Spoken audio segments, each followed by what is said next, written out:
Good afternoon. My name is Alexander Mojica.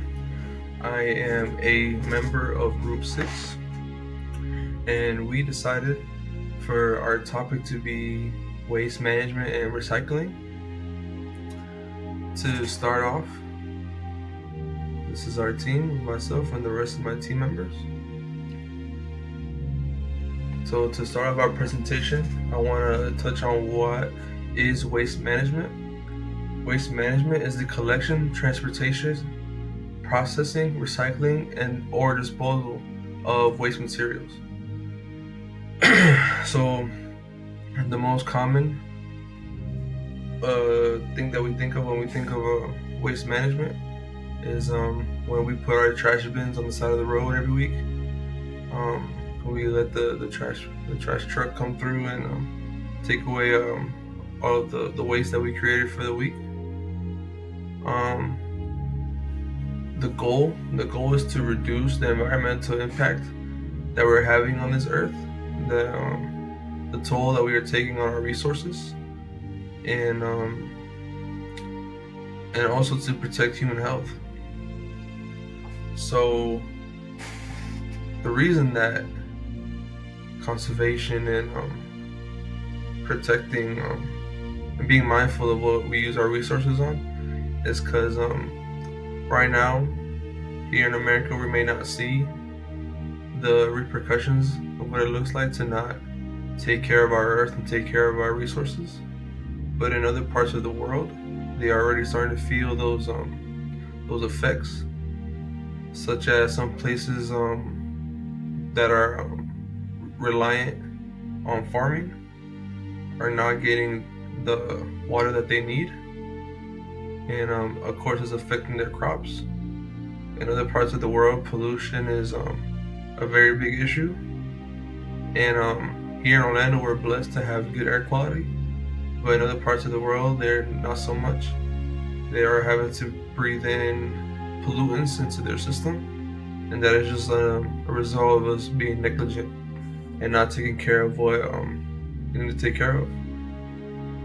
It also includes strategies like recycling, composting, incineration, and landfilling, such as recycling, which is very important, which is separating our recyclables like aluminum, plastics, cardboard, paper, away from our organic materials, such as like food that we didn't finish, banana peels, apple peels, eggshells, things like that.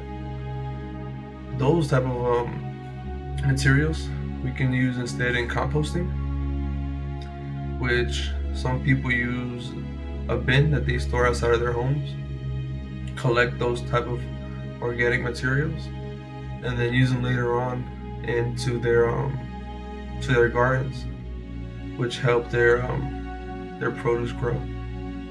Incineration here in Orlando, not so much. We don't see it, but out in more of the country, in different counties, they take their trash and they burn it, which is maybe not the safest, but there are plants and factories that have procedures that they know how to do it properly. The last is landfilling. Landfilling is probably what comes up into most people's minds, most common whenever they hear about waste management. When they think of, like, on TV and movies, when they see piles and piles of trash, those hills of trash. Here in Orlando, we can even see it from the highway. So those are the four common ways of waste management. And continuing on, why recycling matters. Recycling matters because it saves natural resources, reduces the need for raw materials. So instead of having to produce a product from brand new materials, we can use the ones that have already been made and used and repurpose them into products that are just as good and will serve the same purpose. And instead of it being used one time, like single-use plastics, like maybe like a wrapper or like a container that some of our food comes in. Instead of it being used one time and being thrown away, it can be repurposed and used countless of times. Recycling matters because it cuts pollution. Again, touching back, less waste.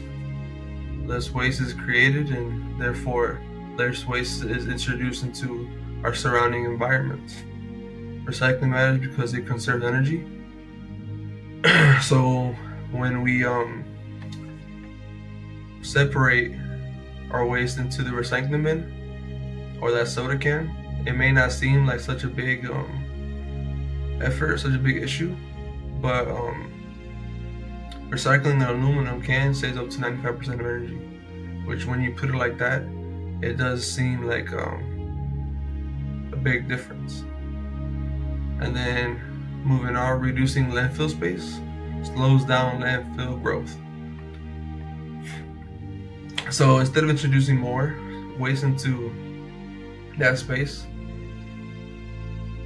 we are able to take that out of there and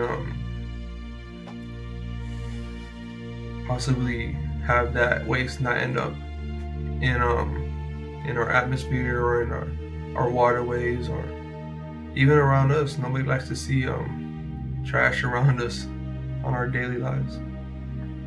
So continuing on, I'm gonna pass it off to my next team member, and thank you so much.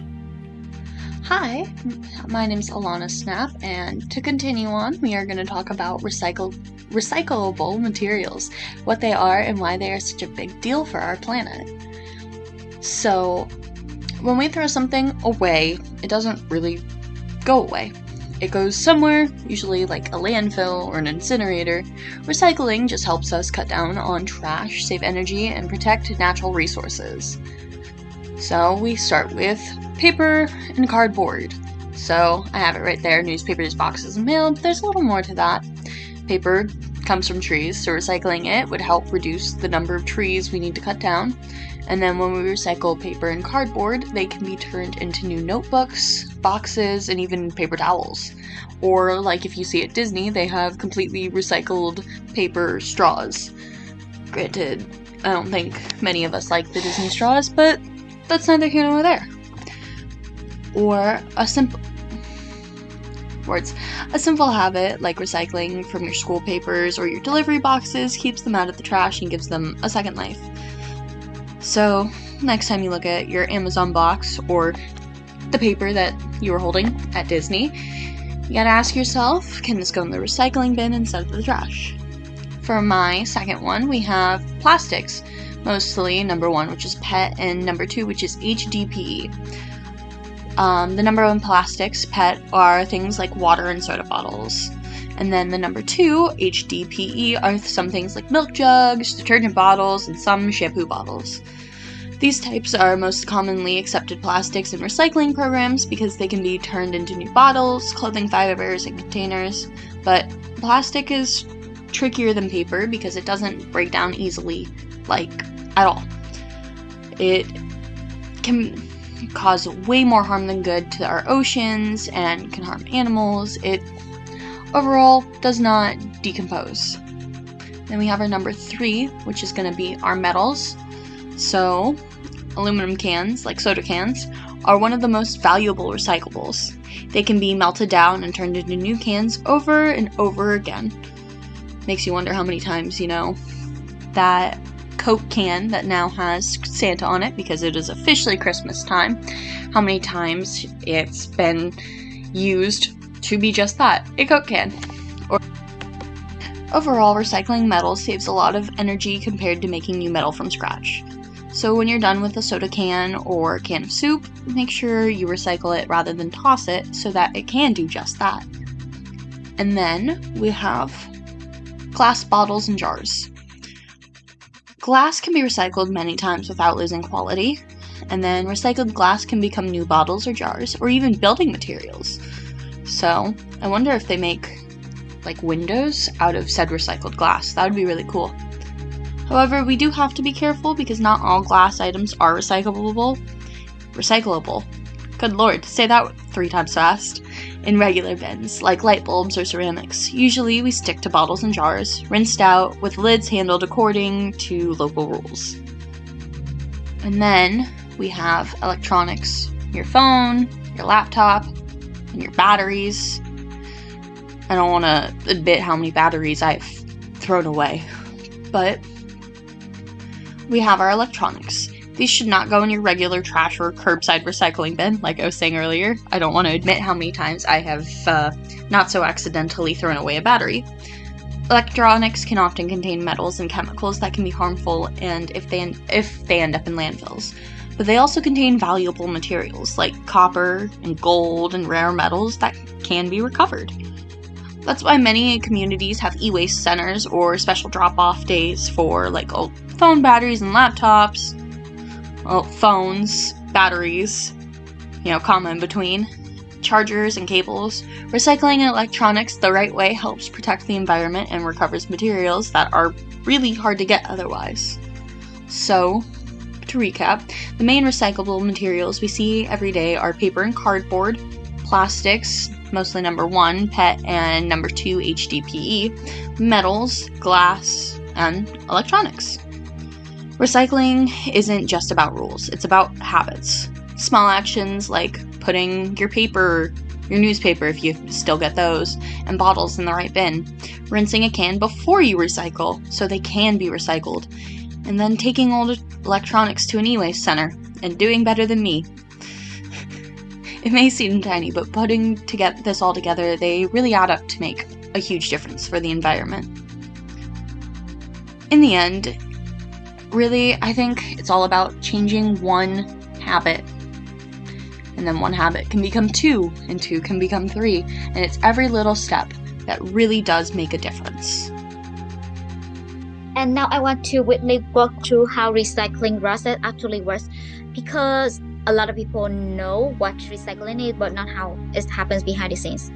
And the first step is collection. Recyclables are picked up from the curbside bins or dropped off at recycling centers.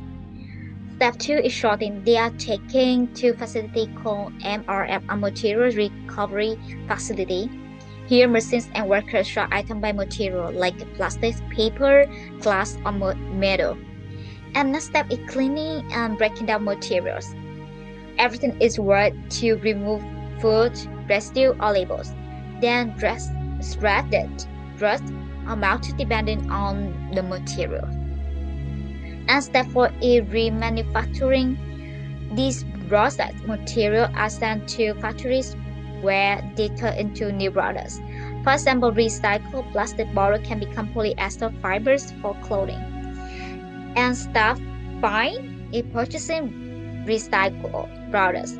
This last step is important because recycling only works if consumers buy items made from recycled materials. It keeps the cycle going. So overall, recycling is a full circular system from collection all the way back to the new products.